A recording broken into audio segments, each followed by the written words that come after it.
right, everyone. I couldn't be more excited to be here. I'm one of the two founders of Oratio. My name is Bernie, and I'm part of the people who actually brought this conference to life. And this year's ChatbotConf actually is a remarkable thing for us as a team as well, specifically because this year it's different than compared to last year because the conference grew.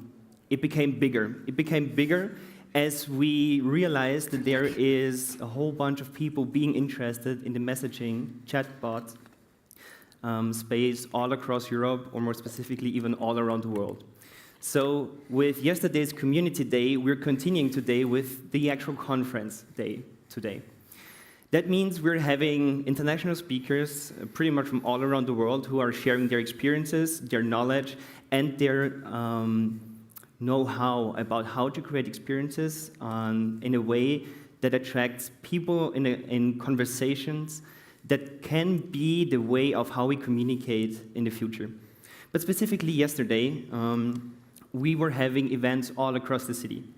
This was a new concept for us as well, because what we wanted to do is we wanted to connect the dots.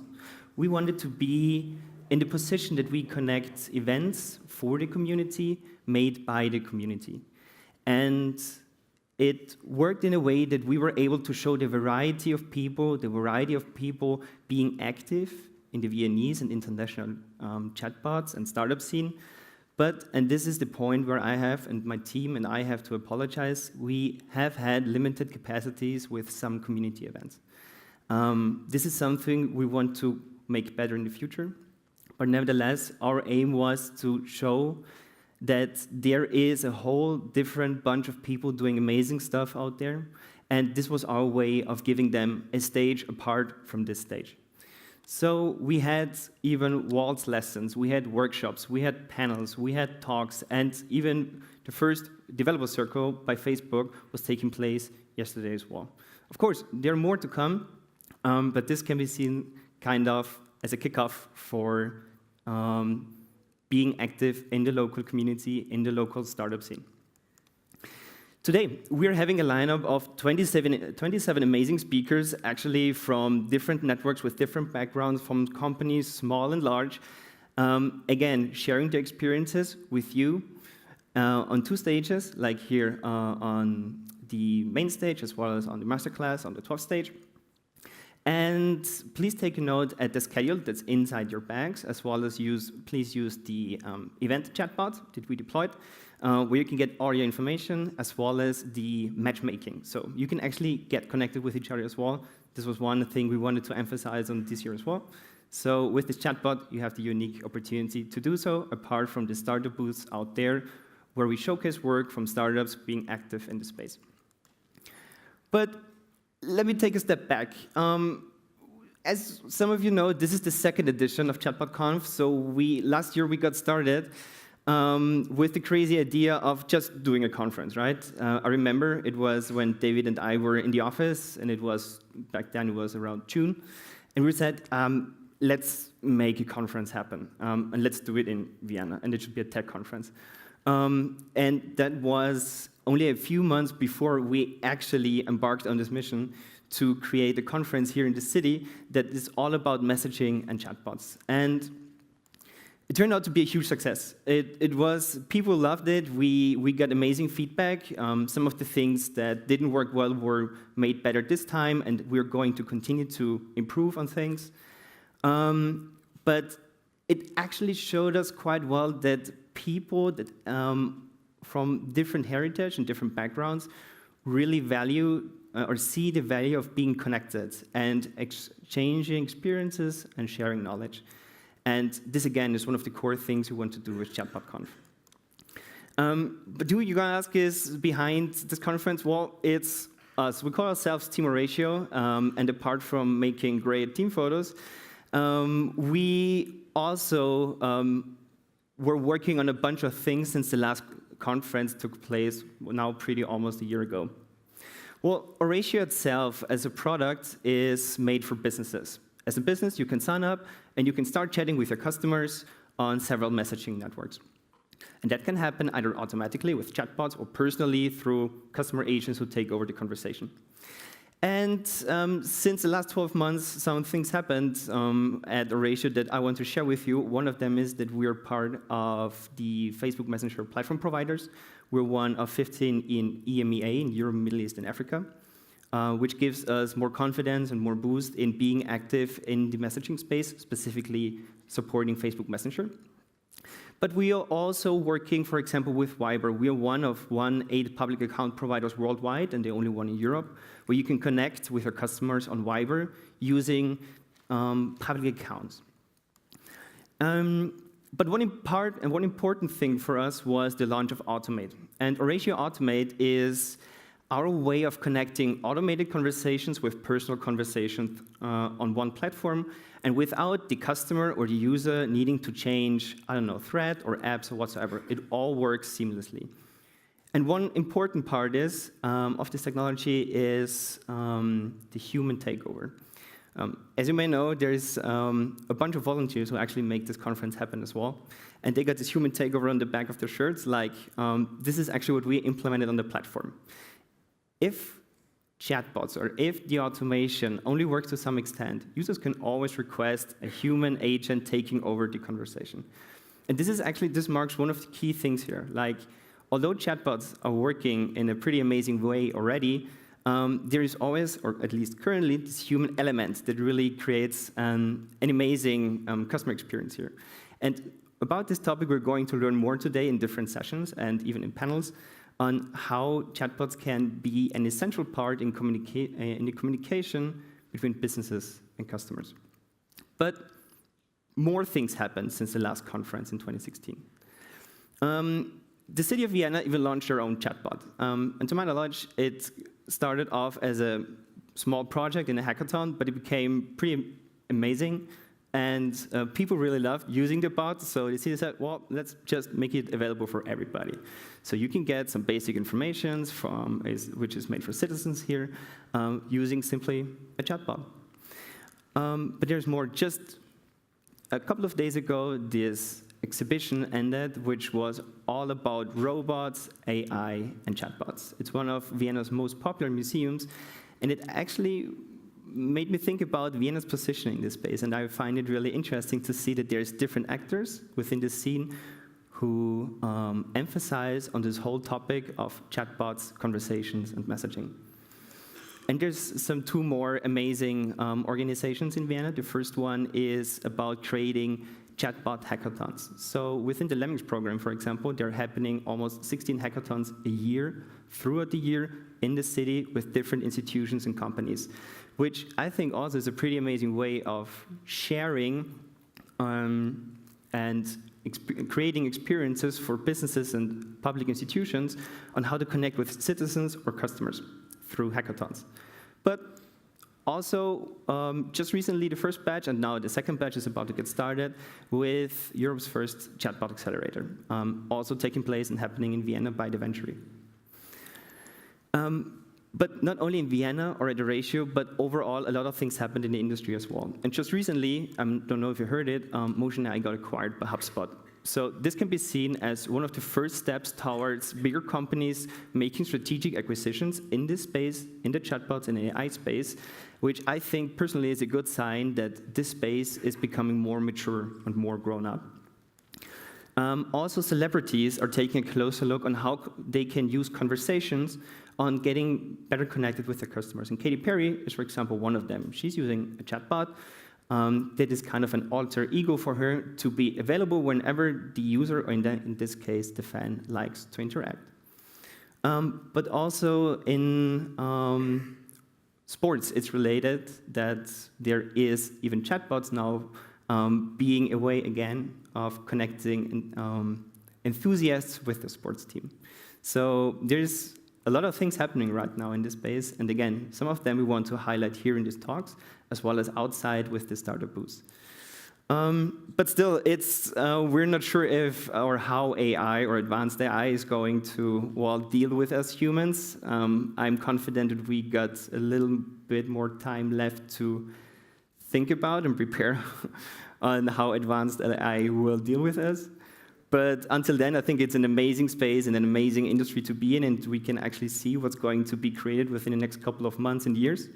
And I would be happy to share that then, well, on stage, maybe with you then with next ChatbotConf. So I'm now giving it over to David. Thanks.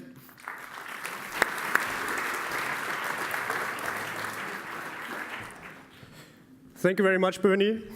First of all, also a very warm welcome from my side. I'm really happy to have you all here. I'm David, I'm the co-founder of Oratio. And as Bernie has already talked about what happened in this industry, I want to take a look into the future and tell a bit about what we expect in the future in this space. It's a smartphone. You know it, obviously. It's part of our daily life. Everyone uses this. We have it always in our pocket, and we use it to communicate with each other. But what is even more important is we grew up in a world where our first access to the internet was very likely through a 56K modem, if you can remember those things. We had a desktop laptop, and now more and more people are coming online, and this device is the only and first access point to the internet. So these mobile channels are becoming more and more important. And what's also important is that people communicate on these devices. And as I already know from my personal experience, we can see that channels are shifting. While in the past we had like our main communication channels like the phone or emails, we are now switching to more to better and faster communication channels, which are messengers. And this is what also really excites me about this space, because there are plenty of platforms out there where you can communicate, and now these platforms are opening up to make these conversations or enrich these conversations with more information.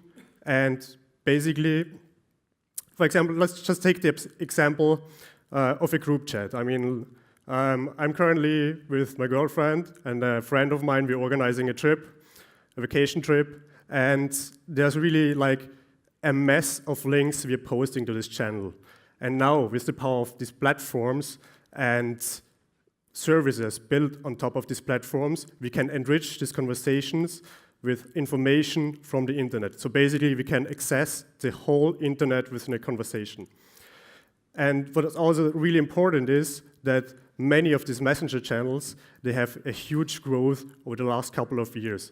If you take a look only on Facebook Messenger, they grew from 1 billion to 1.2 billion monthly active users within 1 year. That's a 20% growth in 1 year. Then we have other platforms, Slack for the workplace, it's a business chat. They grew from last year from 3 million daily active users to 6 million daily active users. They doubled the user base on daily active users. And also, the biggest messenger, WhatsApp, who has around 1 billion daily active users, they are also opening up for businesses at some point. I mean, right now, there's not much information about that, but we've seen that they now also start building for businesses.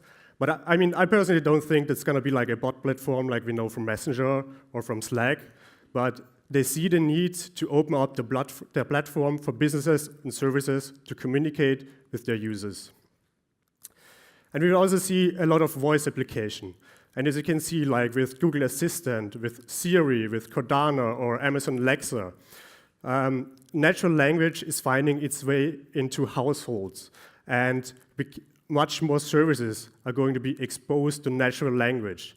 And Google Assistant, for example, is already installed on more than 100 million devices, and already 20% of all the requests are done through voice. And experts expect that by 2020, around 50% of searches will be done through voice. Also, there's Amazon Alexa. They have around 10,000 devices sold at this point. They have more than 10,000 skills in the marketplace. And there are already 5,000 people working dedicated on Amazon Alexa. And as you can see on their jobs page, they're even hiring 1,000 people more. So they really put a lot of effort in making Alexa voice interfaces a success. And also, as you can see, it doesn't mean that people and robots should make love. It means that we as people need to work together with AI, with machines, to create or to make our work more efficiently. And this doesn't mean that only we make the work for us businesses more efficiently, but also for the users. Because time, it's a very precious resource, and no one wants to spend really time on communicating with the business. So we see like that we in the future will work together with more smart services, with more virtual assistants, and also we can save a lot of time and resources as a company. And this is very crucial, especially for small businesses who don't have that big resources like a big corporate or a big company. And this is also what we do at Oratio. This is our mission. We help businesses to connect with their customers on messengers. And my co-founder Bernie and me, we sat together 2 years ago when bots weren't a big thing at all. And we sat together and was like, why is it so complicated to communicate with businesses? And we looked at our personal communication habits, and then we looked at the habits how to communicate with a business. And then we realized you have completely changed your communication habit when you talk to friends rather than talking to businesses. And that's a really big deal. And we started Googling like, okay, are there any tools out there to communicate with businesses on messengers? And the space were not crowded at all. There were hardly any tools. So we decided, okay, that's our new mission. We want to help businesses to connect with their customers on messengers. And we sat together and looked what are important things that businesses can communicate with their customers easily. And the first thing is accessibility, which means it must be easy for the user to access the information or the contact information of the business. It must be easy, the channel must be easy to access for the user.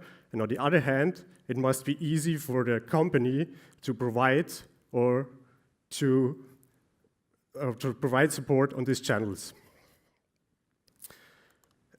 And when I was looking around like about statistics, I found a really interesting report of OWM. It's an independent analyst and consulting firm. And there I found one really interesting question. And the question was, if you could choose 2 things for companies to improve customer service, what would they be? And the survey results, they're really astonishing, because 60% said it's easier access to online channels, what they would like to have improved. And I know it's crazy because we already have 2017, everyone has a smartphone, and apparently 60% think they need easy access to online channels. And I was like, what? How could that be? And then I started like checking a few services, and I checked a few websites. It was really, really hard to find contact information.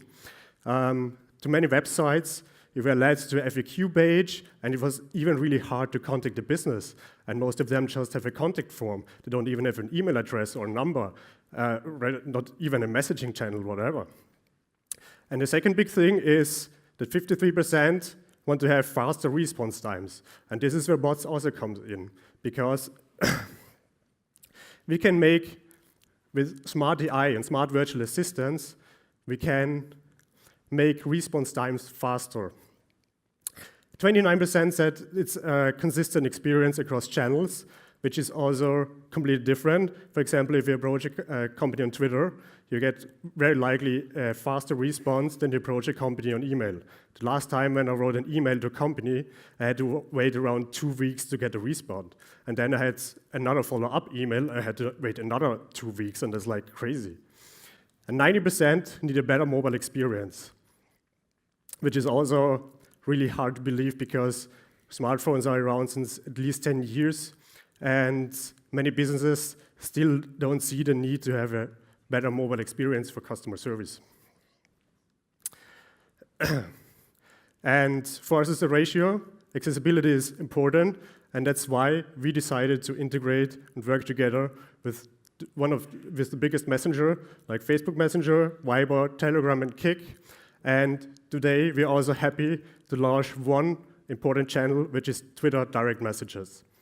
And Twitter direct messages are really important for us because Twitter is already a place where users reach out to businesses, where they contact them, where they do customer service.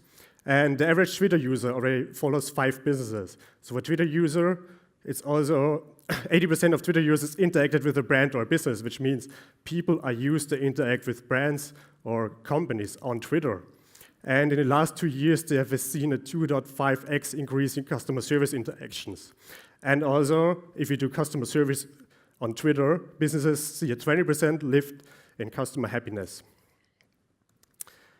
If you want to know more about messaging channels, then I would recommend the talk of our head of communication, Ashley Lapis, which is at 12:10 p.m. at the masterclass. It's called It Goes Down in the DM. The second big thing is ecosystem. And ecosystem, as you probably know, we have many different messaging channels, and they all work differently. There's no common layer like we have in email. For example, email works the same. It's like a protocol which always works the same. And for messengers, we have different protocols for each messenger.